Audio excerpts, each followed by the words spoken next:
It's fine.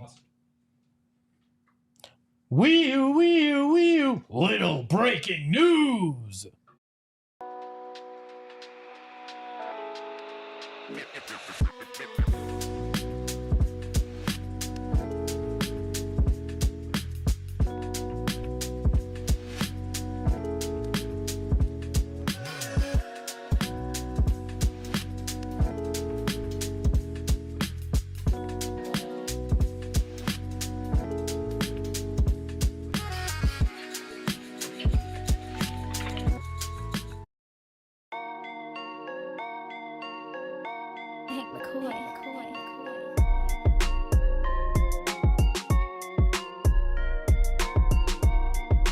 What's up, everybody? Welcome into another episode of the PHNX Suns podcast. I'm Lindsay, that's Gerald, that's Flex, that's Espo, and yes, we got breaking news right before the start of the show. Shams Charania sent out a tweet, or a series of tweets, saying the Phoenix Suns are waiving forwards Nassir Little and Liddell per sources by releasing both. The Suns open up a roster spot and create flexibility for signings and trades during the season. Suns will stretch the 3 years and $22 million remaining on Little's deal, followed up by saying Phoenix officials are high on rookies Ryan Dunn and Oso Ighodaro, and the releases open increased opportunities for both to contribute next season, along with roster movement potential moving forward. Little now enters free agency. OMG! In August?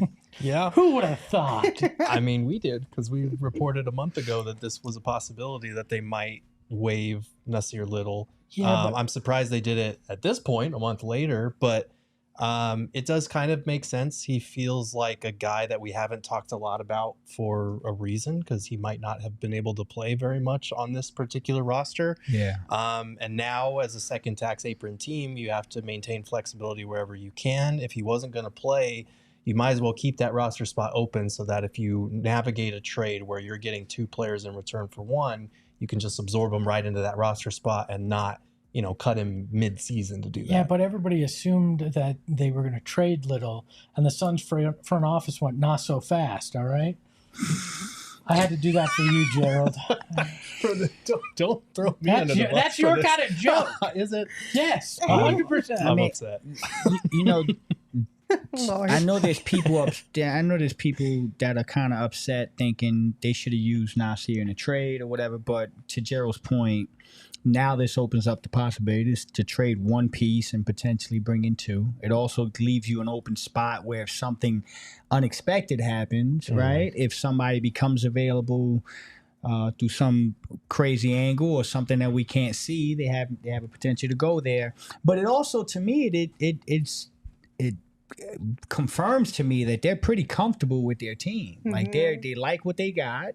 They like the players that they currently project to be playing. Mm-hmm. And that leads to the Oso Ighodaro and Ryan Dunn point.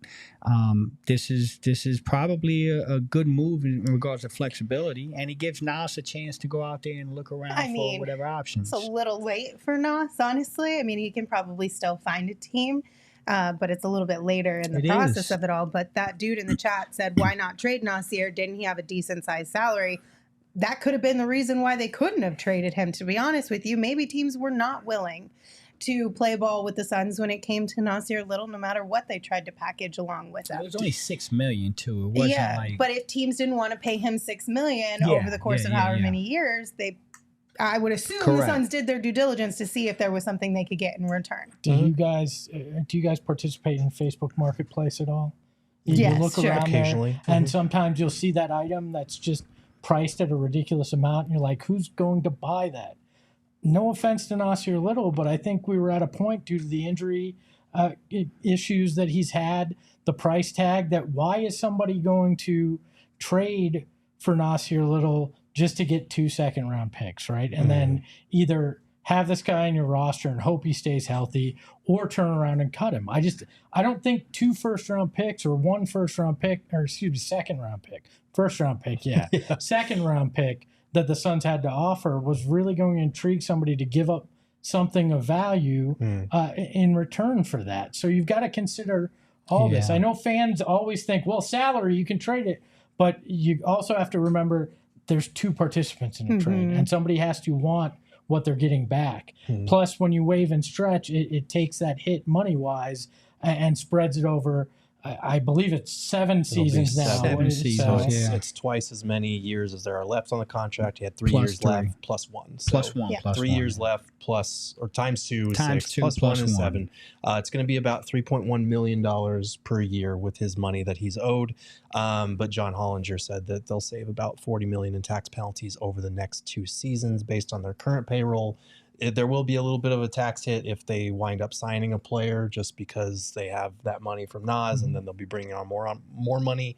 But yeah. But from a timing perspective, John Hollinger also shared that Phoenix had till August 31st to make this decision. Yes. So it was quickly approaching. They may have just been like, listen, we did our due diligence. We're going to move on and move forward. We don't need to wait until August 31st. And the years on Nas's deal is why it becomes difficult too. Yeah. Like, I mean, you know, if he's an expiring contract, maybe you can get somebody to take that with some picks. But with the length of the contract and the amount of money in this new CBA we're in and the tax aprons, it probably scared off a lot of teams. So this makes the most sense. Yeah, let me ask, and this happened right before the show, so none of us may know. I obviously didn't get a chance to look it up. But when you waive and stretch, does that count against your salary cap for 7 years? Yes. So you're going to have that 3.1 on your salary cap for 7 years. For 7 years as well. So this is a decision you got to put some thought into too. Do we want to keep the hit for just 3, or do we want to stretch it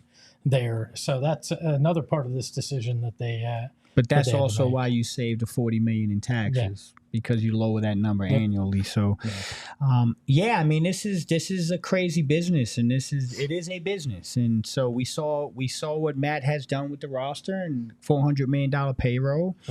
But you have a situation where a guy may not be able to get on the court. And now this could potentially be good for both sides. This gives Nas an opportunity. I know it's late in the process, but he's still a very young, talented player that's got the potential to get better, and if he can get on with another team, maybe this works out for both sides. And just to clarify what Hollinger had said in terms of the August 31st deadline, if they had waited till past August, they would have had to pay the current year's salary, and then the remaining years would have been stretched over 5. 5 instead of 7. So this way, you're getting out of that money that you owed him for this year. Yeah, because you would have taken that hit. Right.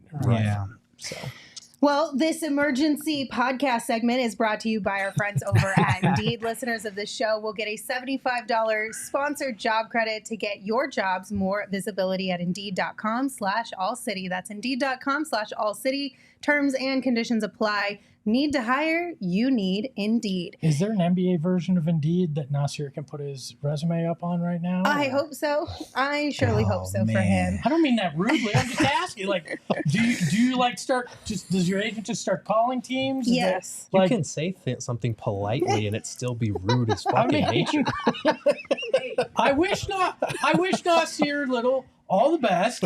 You get all your money, and you can hopefully find another job. Honestly, like, it's not the worst case scenario for Nas. He gets all his money still. He has the opportunity to go find another contract. Sure, he's going to make a little less in the contract, but it's not like he's out the door with nothing. Yeah, I mean, listen, I'm sorry. I don't want to go. This is, I mean, from a player perspective, this is a great deal for Nas. You get all your money. You got 7 years worth of payment. It's stretched out. You have an opportunity to scour the market and see what's available. And I mean, in some cases, maybe even take some time off. You know what I mean? Take some time to reevaluate things. Do you still want to be in the NBA? Do you want to go overseas? Do you want to look at other options? You know, he just had a child. This is not. I think this is a good situation for Nas. If Saul called me in the office and said, "I'm gonna pay you for 7 years and you can go work wherever you want," I'd be like, "Where do I? I'll get the box right now." Wait, you want to leave us that bad? For 7 years worth of salary, and I can go double dip? Yeah. I mean, compared to just like working and getting your 3-year salary in 3 years, I think that's still the better option. No, because I could double dip, but I still could get paid those 3 years by somebody else. But we're making the mistake of comparing us liking to take time off to Nas, who wants to be a professional basketball player. Here's the deal, though. Nas could potentially money. Find himself a team where he actually could get playing time because he was going to get 0 on this squad. He can, but the potential for him to actually be able to play the game of basketball is there. I'm not saying it's a guarantee, but I'm at with it. What I want to clarify what I said. Where I'm at with this is if you weren't going to play on this team. Yes. And then you're potentially being moved to another team that also doesn't want to play you. You're potentially, you got 3 years and you're getting paid your money in 3 years, but are you happy? Are you actually enjoying the movement and the constant stuff that goes on with family and wife and kids and all that other stuff just to get your money in 3 years? Now you get your money, it's guaranteed. You're getting every penny over 7, and you get to pick but you get to kind of pick your situation. Yes. Yeah, I'm not That's saying, what I meant, G. I was saying, it stinks, but you can put yourself in a situation and get paid 2 times, right? Yeah. So, you maybe you get to play and you get extra money out of it. If there's a spot for him, yeah. I mean, that's fair. Yeah. Anyway. I retract my previous comments, Gerald, if that makes you feel better. So. I'm just saying, I get what you're saying. Indeed, I said something stupid, all right? Anyway, Broseph in the comments said, so what's next with his salary? A trade in the works? I think you could kind of read into the Shams tweet a little bit here. Said, by releasing both, the Suns open up a roster spot and create flexibility for signings and trades during the season.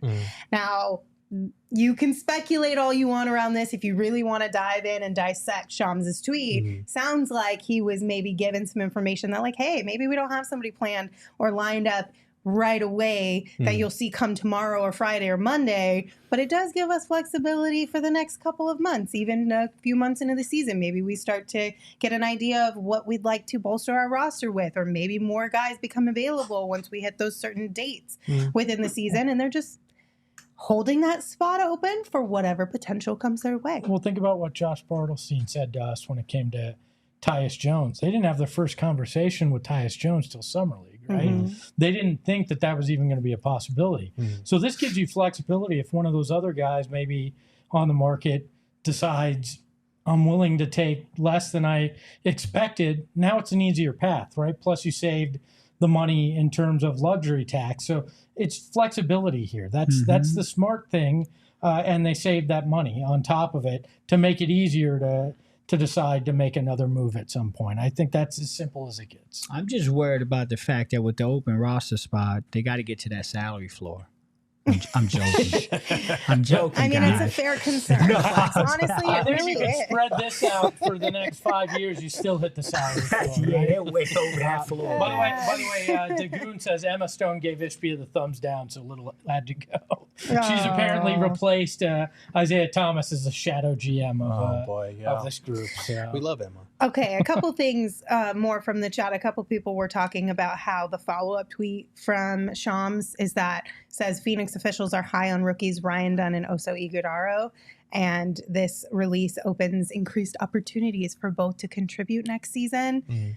It's a good sign. I mean, it could just be extra fluff to add in there as here's some of the reasoning behind it. But regardless, I'm gonna just take it for what it is, and I'm glad that they want to give the rookies opportunity to play. I'm going to take it for that face value. For fear of upsetting Gerald again. Here we go. Look, if Nassir Little and the assumption is he wasn't going to play, you've opened up 0 minutes for Ryan Dunn and Oso Ighodaro. That's why I'm trying to be positive here. I don't have any problem with that. All you did was just provide analytics. Mathematically, zero.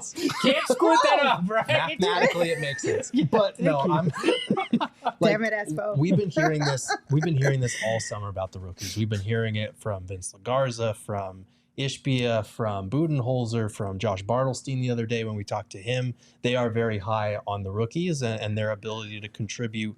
Maybe they're not going to be playing 20, 25 minutes a game in their rookie seasons, but they do really like these guys. And this is one of the things that we talked about last year in terms of, man, you don't have a lot of picks. You really got to nail the draft. You got to commit at some point to development. Well, part of development sometimes is freeing up minutes for rookies that may not be ready in year one, but you got to at least let them try, let them grow from their mistakes. So hopefully that just clears out a little bit of a path for one or both of them. Can I have a serious moment? I don't know if you can try a lot, but I'll attempt my best. Look, this is the tough thing though in basketball for a front office, for a player. Like there's hard decisions you have to make because it is guys' lives, right? It's more than just a roster spot or money. It's family. It's where you're living. It's all these things. And this is the difficult part of it. And, when you see it from the inside too, you understand like trade deadline's all exciting for everybody. But then you watch and you see an individual that just literally found out I'm moving and I have to do it in the next 24 hours. Like none of this stuff is easy for players. So yeah, I joke a little bit, but I also understand that it's a difficult decision for a front office. It's a difficult news for a player to find out as well. So I just wanted to say that. Look at you. Yeah. Growth. No, I concur, man. It's this business is tough, man. It's tough on the players. I know we just watch the games and we look at the stats and we kind of lump everything into that. But these guys have lives. They got family. They got wives. They got kids. They have schools that they're dealing with. And when stuff like this happens, man, it shakes things up. So.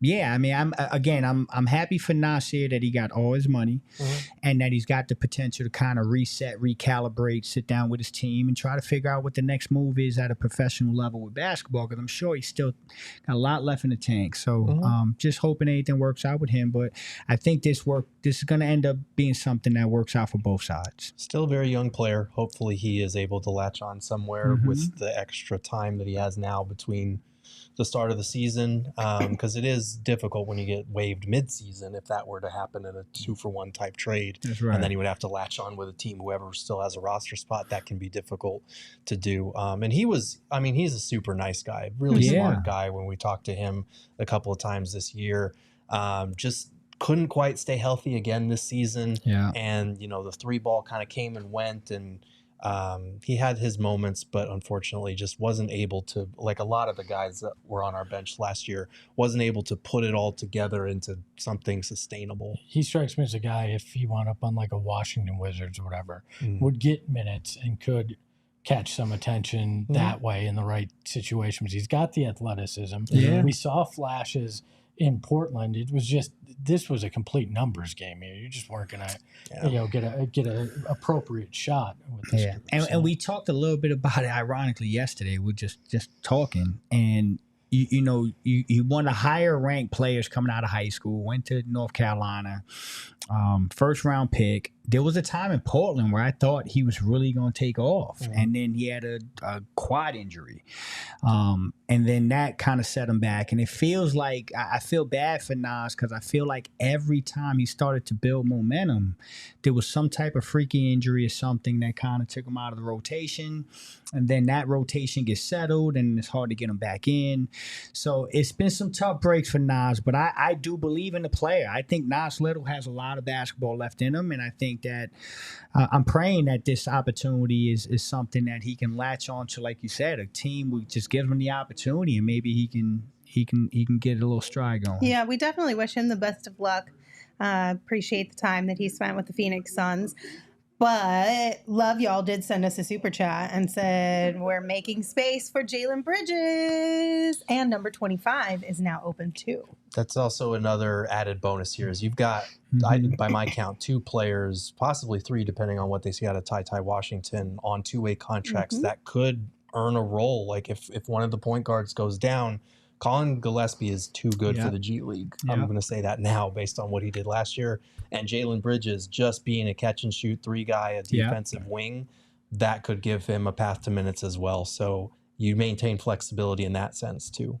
Yeah, I mean, if Bridges, not necessarily surprised, if it comes out in training camp and it's undeniable that he deserves a spot or Gillespie, now you have that option too. And I'm sure that's part of the thought process is we may have that guy here without making a move that we could convert. So again, flexibility is the word of the day if you're looking for it. Today's show is brought to you by F for flexibility. I like that. Flexibility. I kind of like that word. Mario, not two bros, Or not bros too, in the chat said Suns are not done making moves yet. I'm oh so excited to see what's next. We are too, and we will absolutely be here for you regardless of what happens every single day, 3 p.m. Monday through Friday. So if you have not already, make sure you subscribe to the YouTube channel and hit that thumbs up button if you're here with us on YouTube as well. We also have some really cool things coming up in the next couple of weeks. We do? We do. The PHNX Mercury Takeover is happening August 26th. We're going to have a pregame party with food and beverages, and then we're heading down to the arena to watch the Mercury take on the New York Liberty. They're always some of the best events, these takeovers. They're an absolute blast. If you want to get tickets and join us, head on over to gophnx.com. If you're a diehard, you also get a discount on that. And then we're having our first event of the season with our friends at Gila River Resorts and Casinos out at Wild Horse Pass on Thursday, August 29th. You can come watch the PHNX Sports Crew for the PHNX Fantasy Football Live Draft. Again, that's happening at Gila River Resorts and Casinos, Wild Horse Pass, Thursday, August 29th. All 12 members of the PHNX Fantasy League will be drafting live at 6:30 p.m. We'll have giveaways, drink specials, immaculate vibes, and so much more. And you're going to see me build my dynasty. Bookman going to finish last again. Derek's on blast right now. I'll be raising that trophy when January comes. I hope so. I'm rooting for you. Why not? I haven't picked a team yet, so I'll roll with you. You can root for me. It better have a good name. Does that have a good name? It's Hold This Line. Okay, that's fine. That's good enough. Take that how you will. But if you can't join us for the Fantasy League drafting, make sure you check out Gila River Resorts and Casinos anyway, because no one does it better than them. They've got over 4,500 slots and live table games. You can catch all the action of your favorite team in one of their sports books. And of course, we'll have more events throughout the season as well for Suns and Cardinals. So stay tuned for more information on how to come hang out with us. But check them out, because you do you at Gila River Resorts and Casinos. Visit playatgila.com for more details. And you know what? The end of August is usually fairly mundane. You could even say ordinary. It is. When it comes to the NBA. Yeah. Today wasn't. It was. But with Bet365, nothing is ever ordinary.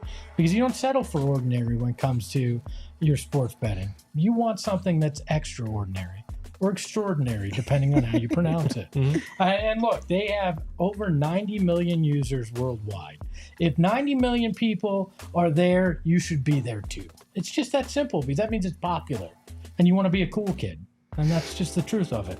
And they pioneered live in-game betting. And if you have not done live in-game betting, you're missing out. It's the best way to do it, because there's so many fun bets that you can make while a game is going on. And they offer the widest range of markets available for in-game bets. You should check them out for that. If you sign up today using the code PHNX365, they're going to give you two options that you can choose from to get some bonuses. The first one is the bet and get, which I chose, where you place a bet of at least $5 or more, and you're going to get $150 in bonus bets instantly. That's right.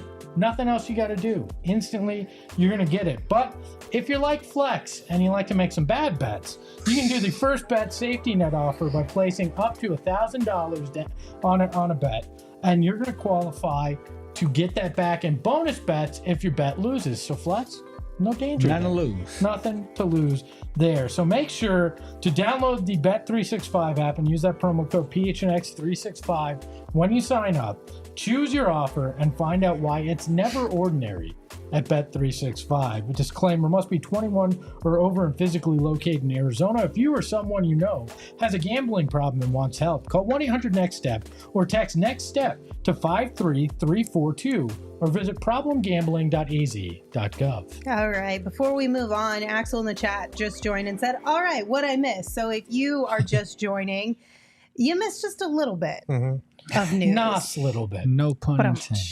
Nassir Little is no longer on the Phoenix Suns. So if you are just now joining us and you missed that conversation, just scroll back like 23 minutes or so for that whole thing. But we're going to go ahead and move on. We do know that we have a lot of returning role players. Nassir will no longer be a part of this conversation, so I'll go ahead and just delete him off my rundown right there real quick. There you go. But we're going to talk about how these returning role players can fit better and take the next step this upcoming season around the big three. And we're going to start by talking about Jusuf Nurkic. We have seen over the course of the offseason multiple pictures and videos of Nurk looking super fit. Skinny Nurk is what we're calling him now. Look at that guy. It's not that he wasn't not skinny before. He just looks really trim this summer. He does. I mean, it could be the angle, but it looks like he has really worked himself into great shape. And I know coming into last season, we were saying something similar in terms of he looks like he's slimmed down a little bit, but this is like to the extreme. Bosnian Beast, brought to you by Ozempic. Oh. No, look, man, he's working his ass off, literally and figuratively, out there. You know, it's tough on these streets for a big man. And look, I'm excited because that means he's taking this offseason seriously, wants to come in. It seems like he's doing the Devin Booker program, right? We saw Devin Booker cut down and then start to add the muscle. I'm sure that's what we have Nurk doing here too. Plus, we saw him shooting those threes. The guy seems locked in to try to impress the new coaching staff. He He's looks putting really in the good. work. Yeah, he looks really good. And to Gerald's point, he did the same thing last year. So it looks like this is probably something that he's implementing into his summer program. And he had it. I mean, listen, he looked fantastic. He looked spry. He looked explosive early last year. We were wondering if that was a little bit about finally overcoming that leg injury, but it could have anything to do with the weight. And so I don't know. We don't have a scale, but he looks slimmer. Yeah. And that's exciting because he's going to definitely be running up and down with this squad. He's my vote for a guy we hear added 10 pounds of muscle in the offseason. You hear that every training At media camp. day, 100%. We'll definitely hear that about Nurk. And that or Oso. I support it. That or Oso. It'll be one of those Oso's is two. a pretty quick turnaround, though. Like, Nurk is more believable, in my opinion, than Oso. Like, next season, Oso. Did he have the Cocoa 5 in that? I don't know. Did We'll he? see. Somebody was in the chat. I think Axel was saying. No, that's just how he's staying fit is the Cocoa 5. Look, he's on Book's regiment now. Oh, you're right. You're okay. And I think he had the book ones on too. I'm on Nurk's program and it just ain't working for me yet, but I promise. You just keep at it. Well, you'll be keep good. chugging All away. right. By training camp. So, exactly. This upcoming season, what would we like to see a little bit different from Nurk? How do you think things will open up with him now that we've got a couple additional players on this team around him as well? Obviously, I think one of the biggest question marks and requests from Suns fans for Nurk is better finishing around the rim. What else would you like to see? I think it's but definitely the finishing thing first and foremost for me. Like, I think Tyus Jones will help with that. I think putting him with a more traditional pick and roll type point guard can help him in that regard, especially if the other three guys that are spreading the floor are Devin Booker, Kevin Durant, and Bradley Beal. The quality of shots that you're getting around the rim is going to be higher. The help defense rotating over might be a step slower because they're going to hesitate to leave guys like that. And Tyus Jones is just a better playmaker in those environments than the big three. So I think that'll help. He does have to just be better with his touch around the basket. A lot of times it looked like he was seeking out contact and trying to just throw the ball up there. Yeah. He's got to focus on making the shot first and foremost. And if you get contact as a result, great. But that is something that throughout his career he's kind of done. So I don't know how much hope that I have that he's going to change his finishing approach, but hopefully he'll get more wide open looks. Well, we were watching film of Tyus Jones when they first made the acquisition, and what he's able to do off a pick and roll with two guys in the corner, his passing ability makes it a pick your poison for those defenders, right? Because they can bail on the guys in the corner and try to collapse. That's death for them. Yeah. They can stay in the corner, and now you got the big rolling. To your point, I think that pick and roll is going to be a huge thing. And Nurk is less of the offensive distribution now, right? He doesn't have to be that point center. Yeah. He can do that a little bit, but it doesn't have to be a main focal point, which I think opens up more of those pick and rolls and kind of the way he thinks and looks at his role in the offense, which hopefully gets him more looks, helps with that finishing, and changes the dynamic of what he does on offense, because it felt like he had to be such a focal point with the handling at times. Well, where you're positioned in the offense and how he was a hub. He was a hub at the top of the key. He was initiating a lot of offense, and a lot of times off the second set or the second action, now he's trying to establish his spot in the paint. Rotations are different. How you're receiving that defender is different. So now you're not asking him to do that. You're saying go out there and be a big, set the screen. You want better finishing around the rim. These are the usual suspects. Finishing around the rim, you want better. Maybe 3-point shooting, you want a little bit better. Maybe a couple more attempts at it. Occasionally, yeah. So this is what the usual stuff is. But I tell you what, the thing that I think is going to help Nurk a lot playing with Tyus is, for me, for my money, watching his tape, his number one skills is floater. Mm-hmm. Fantastic floater, deadly when he comes off the high pick and roll and gets his foot in the paint. And so when a defender sees Tyus coming at you and you got those shooters and the rotations are tighter and this guy can hit a 6, 7, 8 foot floater with the best of them, that's going to free up those little lanes for Nurk where I think he can finish better at the rim, finish with physicality. We saw Chris Paul do that a lot. I'm not saying Tyus is Chris Paul, but it's a different point guard than we've seen. And so I think all those things will be good for Nurk. Well, and even if the defense collapses on him, then you got Nurk being able to use that passing ability as well to find those guys in the corner. So I think it's a better mix for him offensively. And I think you could also see a lot of those same aspects with Monte Morris, right? If you wanted to switch things up, because now maybe Kevin Durant enjoys playing with Mason Plumlee a little bit more than what he had to play when he wasn't playing with Nurk last season. Maybe you mix things up a little bit and Monte can bring some of those same things and open things up for Nurk as well. Yeah, and truthfully, like, he's already got 2 elite skills that will help with this team. The screen setting in terms of being, he was 4th in the entire NBA last year in screen assists per game, which is huge for this big 3. It's going to be huge for Tyus as well, creating advantages that they can, kind of domino effect and take what the defense gives them. And then rebounding, 96th percentile in offensive rebounds, 98th in defensive rebounds, and 5th in the NBA in box outs per game. So, like, he did his job on the boards. If he continues to do that, continues to set good screens, hopefully the finishing is just even slightly better than last year, because there are a lot of weapons around him that should help him be a very good complementary piece if he can just stay on the court with the finishing and with the defense. Gee, I think you nailed it. The screen setting to me is his number one attribute. My favorite teammate of all time was a screen setter. Like, when you're scoring guard, the best thing your best friend is a person that can set the screens. And so sometimes you got to eliminate all the other stuff and just ask Devin, Kevin, and Brad, how y'all like them screens? Right. I mean, that's what I try to do for Gerald on this show all the time, so you can get open. So. All right. Next up, we've got Grayson Allen. So Nurk is slimming down. Grayson Allen is bulking up. We got pictures of him working out and seemingly putting on a little bit of muscle here. How you guys feeling about Grayson Allen's summer physique? I love Thick Valley Reaper. I love that his workout buddy is Coach K. I know, isn't that adorable? That's crazy. How about that, right? It is. Look at that. Pumping iron with Coach K. Isn't he like 70? Isn't that what somebody said? He might not be that old, but he's got. he's pretty up there. He went to school with my father-in-law, who's 73. That's crazy. Coach K, 70. Let me look. 77, almost 80. Look at that. Look, He God looks bless great him. for 77. He looked younger. He looked younger than Grayson sometimes, man. Grayson got that little gray hair, a little patch. I think Coach K younger than him, man. That's actually Coach K's program that Grayson's doing there, too. We love it. How do we feel like Grayson putting on size can potentially help this Suns team this upcoming season? I think, like, there's no substitute for height, but bulking up a little bit with some of the defensive assignments that he got last year and potentially again this year, if you're a team that's in need of guys that can guard 2s and 3s, I don't know that bulking up over one summer is going to get you there, but it couldn't hurt.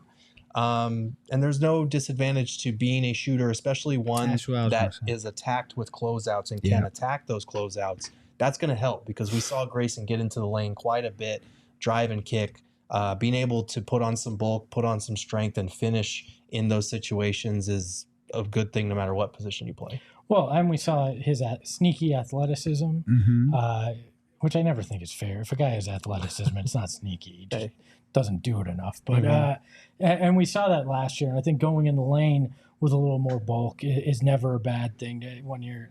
I mean, he threw it down on a few guys last year, so maybe that's in preparation for doing a little bit more of that this year too. Or he just wants to, he's going to be a dad. He doesn't want to have that dad bod in any way, shape, or form. So maybe it's that. No, I'm sorry. I just think it's exactly what y'all said. I think it's about physicality. I think it's about putting on that extra weight and that maybe a little more muscle to get through the rigor of the season, man. It's a lot. I mean, I think he got a good glimpse of what's expected of him.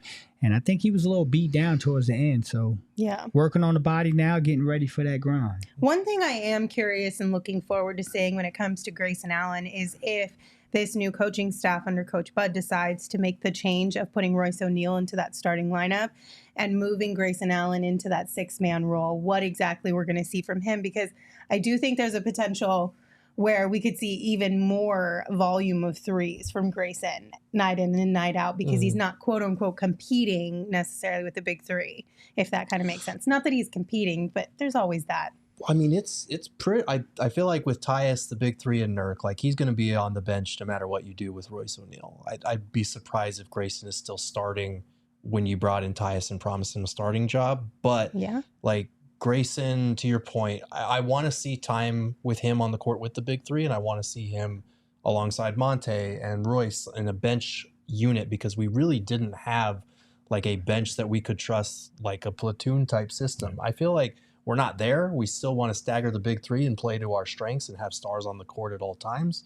But you can get away with stretches where you have Monte running the show, him running the show from a scoring and shooting perspective, Royce from a defensive perspective. I feel like he's a guy that can play well with anybody. And it will be an adjustment for him, though, too, because I looked this up, and over the last 4 years, he's only played 20 of 263 games off the bench. So it's been a while since he's been a bench guy, a 6-man type of guy. So that will be an adjustment. But I do think depending on how Bud staggers him and how they use him, you can use his gravity with anybody. And based on what he did last year from a creation standpoint, you could use some of that too. Oh, not me. Just real quick, not me completely forgetting about Tyus Jones for 5 seconds there. Only one of the bigger acquisitions of the summer for us, but just completely forgot about him. Fine. Whoops. I mean, it seemed like the rest of the league forgot he was on the free agent market. So. That is true. Gerald, to use a little math and science, you know, mass equals more gravity. So maybe that's why he's bulking up. I love it. I love that. Look at that. That's the smartest thing you've said all day. I love this. I'm so proud of him. I've come a long way from that first segment. Yeah. All right. What about Royce O'Neal? Since I brought him up, how are we envisioning Royce O'Neal's role with this squad moving forward? Obviously, before Tyus, there was the question about him or Grayson starting. How do you envision what Royce can bring at an even higher level this year? I'm excited. A full year of him in a role off the bench that he can be a 3-and-D guy. He can be that guy that, he has kind of been his role. I felt like last year was kind of brought in. It was like, you need to help us save this thing, right? This year, you're part of this larger picture. Come in, be who you are, do the things you do well. And help the second unit be solid, right? That's what the second unit needs to be. It doesn't need to be great. It needs to be solid and dependable. And I think Royce O'Neal goes a long way to making it dependable. Yeah, year 2. I mean, new coaching staff, so it's not year 2, but year 2 here. With this team. This team. Got the new deal, so mentally you have that out the way. You're taking care of your family's good. Royce is one of those guys that when I watch him play, I mean, what you see is what you get. Like, he's always been the same type of dude. He's going to play D. He's going to be scrappy. He's going to shoot a shit ton of threes. He's not going to give you much inside the three-point line, but I just think that coming back into this next year, knowing your role for the entire season, how the coaches want to use you, how you really tie in, the roller coaster of whether you're starting or you're not and trying to save the year. I think all that stuff is going to be good for Royce. So, yeah, I mean, I'm thinking, listen, between Monty, Royce, and Grayson, that's pretty damn good. We have a pretty solid bench. That's pretty damn good. Year. We do. And like Espo said, I'm excited about the fact, and this is something that's gone under the radar, the fact that he is not just being kind of thrown into the middle of a season at a crucial point in that season.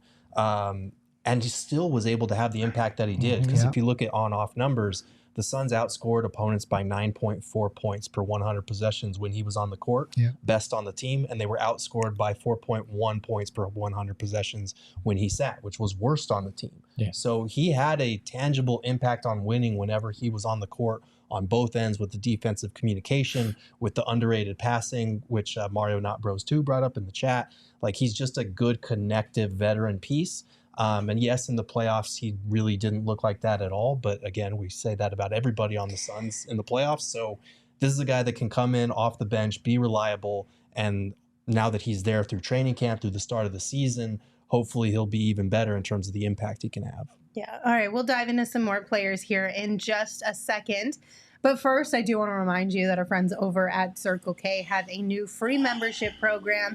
If you have not signed up already, you are just leaving money and deals on the table. So join Inner Circle for free by downloading the Circle K app today. First and foremost, you save 25 cents per gallon on your first 5 fill-ups. You save 3 cents per gallon every single day, and you can always enjoy member-exclusive deals inside the Inner Circle app. Right now, the member-exclusive beverage deal is that you can get a Polar Pop or Froster any size for just 79 cents through September 3rd at any Arizona location. Nice plus 10. You can find it in the app under Inner Circle and offers. They also, like I said, have a bunch throughout the year, whether it's buy 6, get 1 free or a 2-for kind of deal. But lots of money to be saved, lots of deals to take advantage of when you sign up for the free membership program. So make sure, again, you join Inner Circle for free by downloading the Circle K app today. Terms and conditions apply at participating locations. Visit CircleK.com for details. And just in case you haven't had a Froster in a minute, the Coke with the cherry is an elite combination when it comes to Circle K Frosters, okay? And then if you put those chocolate-covered almonds in them. No, that's separate. Okay. That's separate. You put those in the freezer, gotcha. though, so they got a nice little crunch. I thought you frosted them in the froster. I mean, you probably could with the way they stay colder longer. There we go. I mean, really. Look, I feel bad because Desert Financial Credit Union keeps getting me to read their ads. I know, blessings. I feel like I want to do them justice today. No silly voices, no ridiculousness, just like the way they handle banking. Nice. There's no joking about what they do. They bring 84 years of experience to the Valley. They helped I believe it was 1776, they helped Eric's grandmother start the first account. Gerald, I'm bad at math, but I believe that was 84 years ago. You're in the ballpark. That was the very first account. Damn, I thought I said I wasn't going to joke around. Anyways, no, but they've got everything that you could need if you're trying to get in your first home or into your dream home. They have mortgages to help you out. If you're looking at building a brighter financial future for yourself, they've got investment options. We all need to be looking at what is coming up down the line. For me, it's college for my daughter.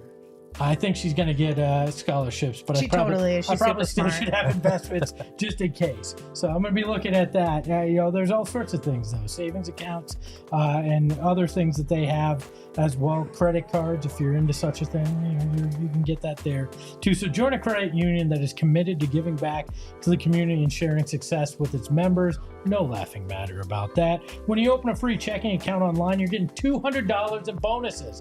That's $200. That's right. $200. Don't leave money on the table. Get started by visiting desertfinancial.com/200. I signed up, so I had $200 towards my daughter's college fund. So I like that. And that's the only $200 right now. So. Well, you got to start somewhere. So It's a good place to start. Desert Financial Credit Union. All right, guys, let's talk about Bobo. I can tell you. I'm excited for Bobo. I'm glad he's back on this squad. I know that was something that we were a little uncertain about if he would be back with the Suns for this upcoming season. I want to see Bobo take more threes this year. Yes. So he shot 42.3% from deep last year, but only attempted 1.2 attempts per game. But there were multiple nights where we saw him attempt 4 to 5, and his percentages still stayed pretty high.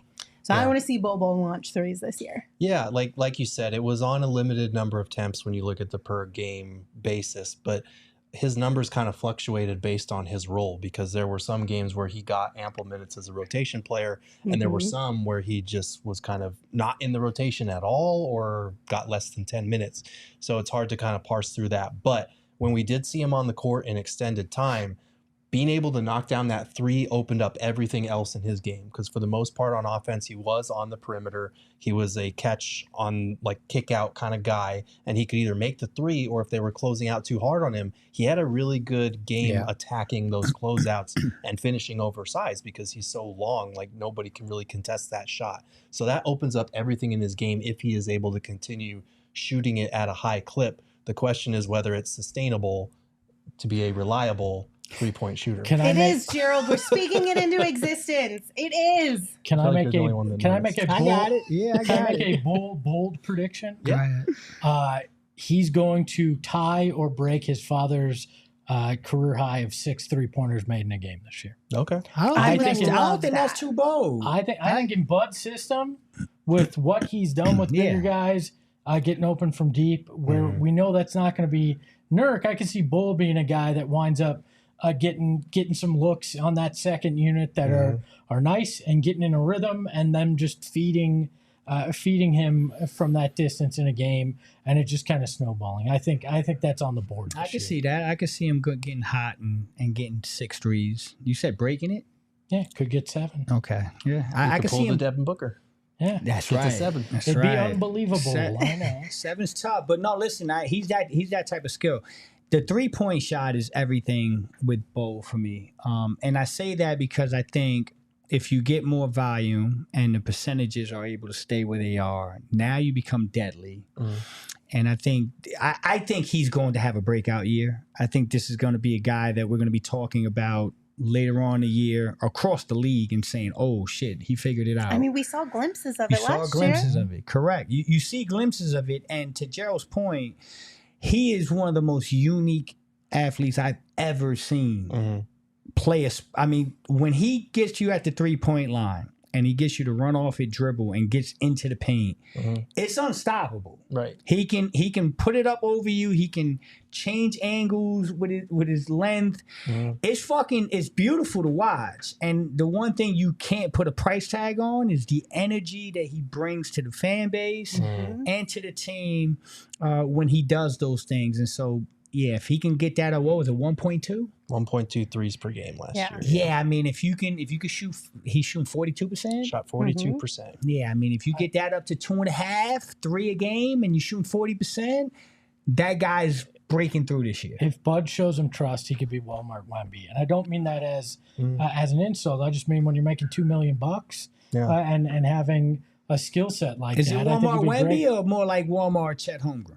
I'm going to go Walmart Wemby. It sounds better. It's alliteration. Okay. Alliteration is nice there. One last stat before we move on. There were 24 games last year where Bol got double-digit minutes, cracked 10 minutes or more. In those 24 games, Phoenix went 18-6. Bol put up 8 points, 5 rebounds, just under a block in about 16 minutes per game, shot 64% overall and 51% from 3. So he just needs opportunity. There are some cases where he's a bad matchup defensively, but hopefully Bud will give him run and opportunity this year. We should make a graphic that instead of more cowbell, it's more cowboy. Yeah, we should do that, Lindsay. I'm glad you're leaning into this. Of course I am. It's year 2. I have to. And then Espo can play those. Exactly. Bring back the bowler coaster. Let's do it. I'm so on board. All right. Needs more cowboy. See? Tell me it's not fun. That's fantastic. Shane said no. Shane's being a party pooper. Josh Okogie.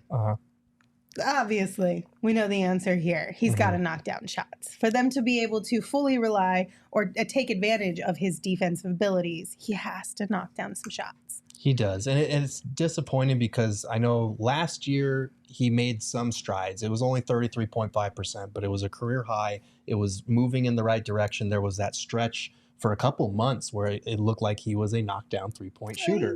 But from that point on, it kind of fell back down to earth. Last year, he shoots 30.9%. It actively keeps him off the floor. And it's a pity because he is an elite point of attack defender and he's an elite offensive rebounder. And you could use both of those things in a role player, especially for this team, the way it's constructed. He's just got to be able to be respectable on the offensive end and not somebody that, you know, they're playing 5-on-4 out there. Why are we breaking the show rule? What's that? We don't talk about J.O. You don't have to. It's okay. I Look, I just feel like this has been the same conversation over and over with Okogie. And hopefully this is a year where he breaks out. Otherwise, especially with now not having Nassir Little on the roster, that $8 million becomes that tradable contract in a lot of people's kind of moved up that. You know? Yeah. I hope J.O. figures it out because he is one of the more fascinating guys I've watched in the last couple of years, in the sense that if he could just hit that damn shot, this guy is one of the better dudes in the NBA. He's got so much to his game, so much in his package. It's just a 3-point shot, man, and this the beauty of basketball. The beauty of basketball is that no matter how good you are, there's always something that you can get better at. This guy is missing out on being a really good. I mean, I think he's a good basketball player, but I think he's got a level that he can go to if he can get that damn 3-point shot down, man, because he can do everything else on the basketball court. It's just.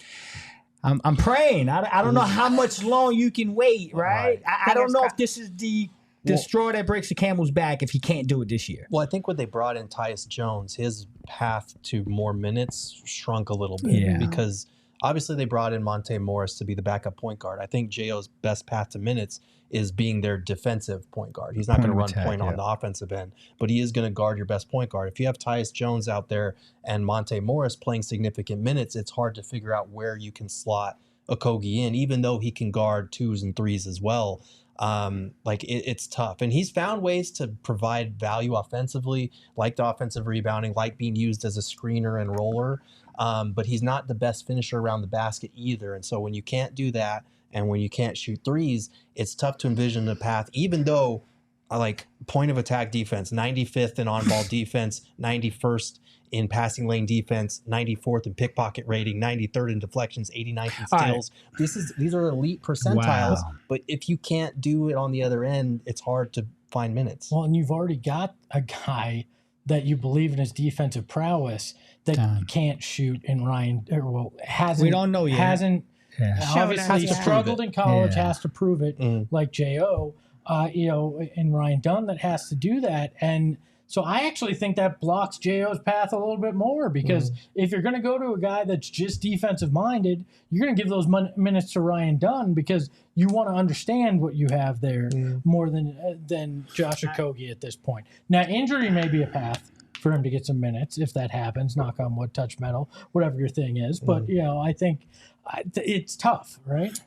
They're both unique. They both have the same problem. They got to prove they can hit a 3-ball, but they play different positions. They have different body types. And so there is a world where you have both of them causing havoc at different positions. One more on the front court with wings, the other one with the back court. The thing that bothers me about Josh is that he is fucking phenomenal defensively, and your numbers back that up. And the thing I hate about it is if Josh Okogie figured out the shot and figured out the offensive side, he's an all-NBA defender.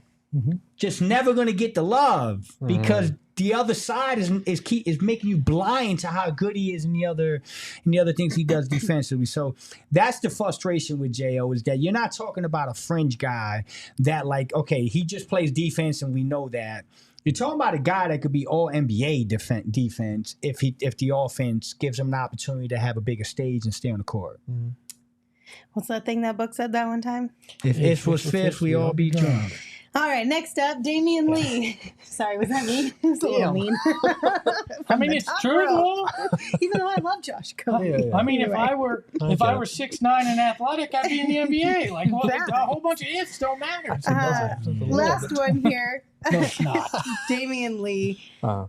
Really, we don't have to dive too deep into D. Lee. I think the biggest thing is what he looks like coming back from a catastrophic injury, because the health will dictate a lot of that. His mental around feeling confident and comfortable in his body will dictate a lot of that. But at the end of the day, all you can ask is for him to kind of return to form from 3-point shooting. Yeah. If we could smash him and Josh Okogie together, you have the perfect player. Oh, my gosh. Josh Okogie. Damn it, Gerald. You did it. Nailed it. Congratulations.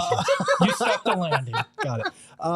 No, I'm really happy for him because hearing him talk about his battles with his own mental health and depression, trying to work his way back from yet another serious injury for himself. That's got to be tough. And I know that he's going to be very excited and happy just to be on the court again and playing with the guys.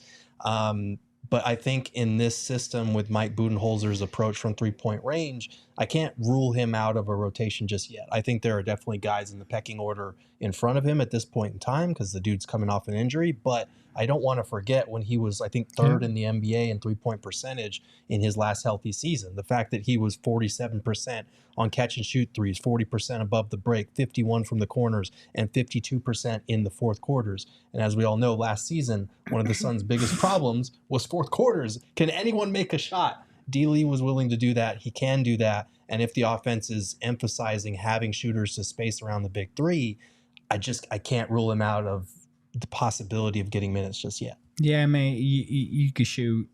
D-Lee could shoot, and he's a great person, great individual. Happy that he's healthy, happy that he's going to be able to partake and just practice and being in the locker room and going through the bump.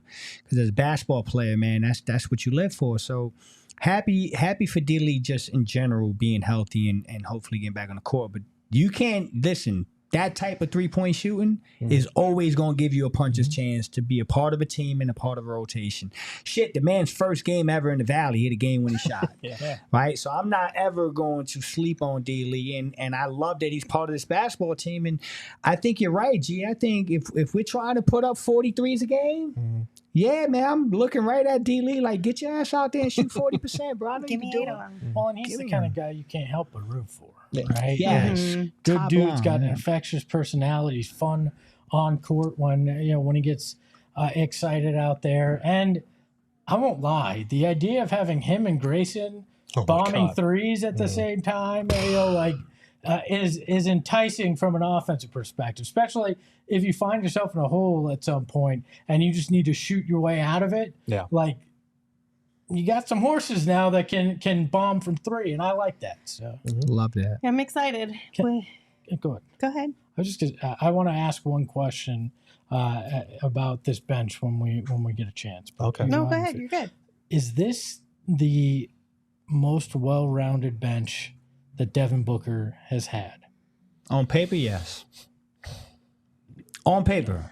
Yeah, I mean, obviously you Remains have to perform, to kind of be seen. but Yeah, I want to see it first, obviously, but I think it's pretty up there because you got two starting caliber guys in Grayson and Royce that are probably going to be bench guys. Monte Morris is one of the best backup point guards when healthy that we've seen. Mason Plumlee's pretty good. I think you're pretty close. I think maybe the 2021 squad you could make a case for, but I feel like right now I'm leaning towards this year. You also have a lot of options too. So if one's not working for whatever reason, whether it's matchup based or they're just having an off night, you've got options to turn to that aren't a major drop off. I do you one better. I was having this conversation actually last night. I'm looking at this team and I'm saying, tell me a team that's got a better bench than this team in the league. I think they have a top 5 bench in the NBA. which would be okay. Again, on paper, on paper, so far. But if that holds true, think about what a dynamic turnaround that is from what you saw last year. Even the year before, when they made after they made the trade for KD, like I think people are undervaluing that the Suns did this offseason. That all of a sudden that unit looks much stronger because all the focus is on Kevin, Devin, and Brad. But you look at that, they've got help. I think a little bit of it is just kind of like hesitation to dive fully into, even though on paper, because we said the same thing on paper. Yeah. So I think that's why some people have a little bit of a you know what's harder interesting, time Lance? just head first. Real quick. So NBA 2K, everybody knows the game. Everybody knows, the ratings come out and all that stuff. I'm a basketball guy. I'm not saying that NBA 2K is how you should view basketball, okay? But I will say this. When you see the ratings for NBA 2K and you look at that Phoenix Suns team, it looks and feels different. That is, and the video game portion of it, the amount of fucking talent on that team with these bench guys. It makes you pause. It's like, oh shit, yo, listen, I'm not tripping. This team is pretty damn deep. Again, it's a video game. I'm not trying to go there, but I am going there. Now you got in the video game, there's no fucking better team than the Phoenix Suns. You want to win the 2K, play with the Suns. You got me concerned because you know how many banners Phoenix Suns rosters on paper and video games would have hung up in that arena? Yeah. Far too many. Right. I don't want to hear about that video game. Okay, but to take it one step further, too, Mario brings up a good point. Even our two-way guys are better than we've had in the past. I mean, Gerald, earlier in the show, you were talking about how the two-way guys are better than G League players, right? They deserve to potentially find themselves a full roster spot. Yeah, so, I think so. It's tough because I know like Gillespie damn near averaged a triple double in the G League. There is a difference going from one to the other for sure. But yeah, this is one of the better benches that we've had. I mean, going back to like Cam Payne and Dario Saric and JaVale McGee and Cam Johnson type stuff. Like these are established players that we have here. The big thing is like, do you have enough size and defense on the wing? It's still kind of a question mark. But if Ryan Dunn can stay on the floor, then you answer that. So Mario not bros too, man. I got my connects, bro. Let's just say that. Gerald, I'm gonna regress a little bit here. Sure. But they bring up the two-way guys. I mean, they were basically an extension of the hype squad that the Suns have out there, right? The last few years. They were not exactly the guys that were going to change the tide on anything. Don't slander our guy Ish. But we love Ish. Ish was an all-star podcast guest. He was 100%. All right, guys, we're going to round out with a super chat here from our friend that we haven't seen in a minute, Submerged Suns fan. Thank you so much. They said, I've been insanely busy with shark trips and teaching, but I will still make time to watch all your videos. Can't wait to start the season and share so many new memories with you guys. I'll be bringing my new lady and her kids to some of the events, too. Awesome. That's fantastic, but stay the hell out the water and them sharks, man.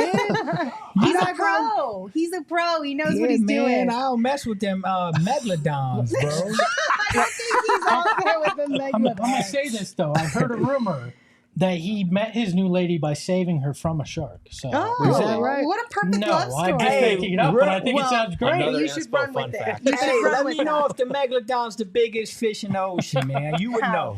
No flex. They're real. So. They were real. They were real. They were. They're still there. And you can't tell me that we...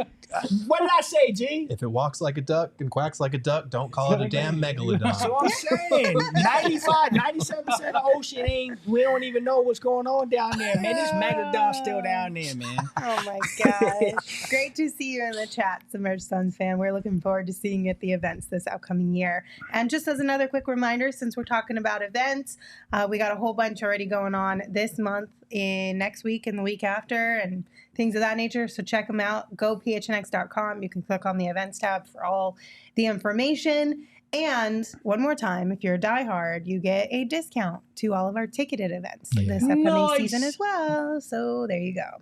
Okay, hit that thumbs up button if you're here with us on YouTube. Rate, review, subscribe wherever you get your podcast.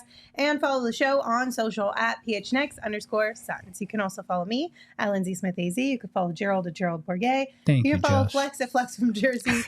And you can follow Espo at Espo. Espo, take us home. Thank you, Joss. The NBA 2K podcast ratings just came out, and I'm a 99. None of you guys, though. Ahoy, ahoy. We all silly like the mayor.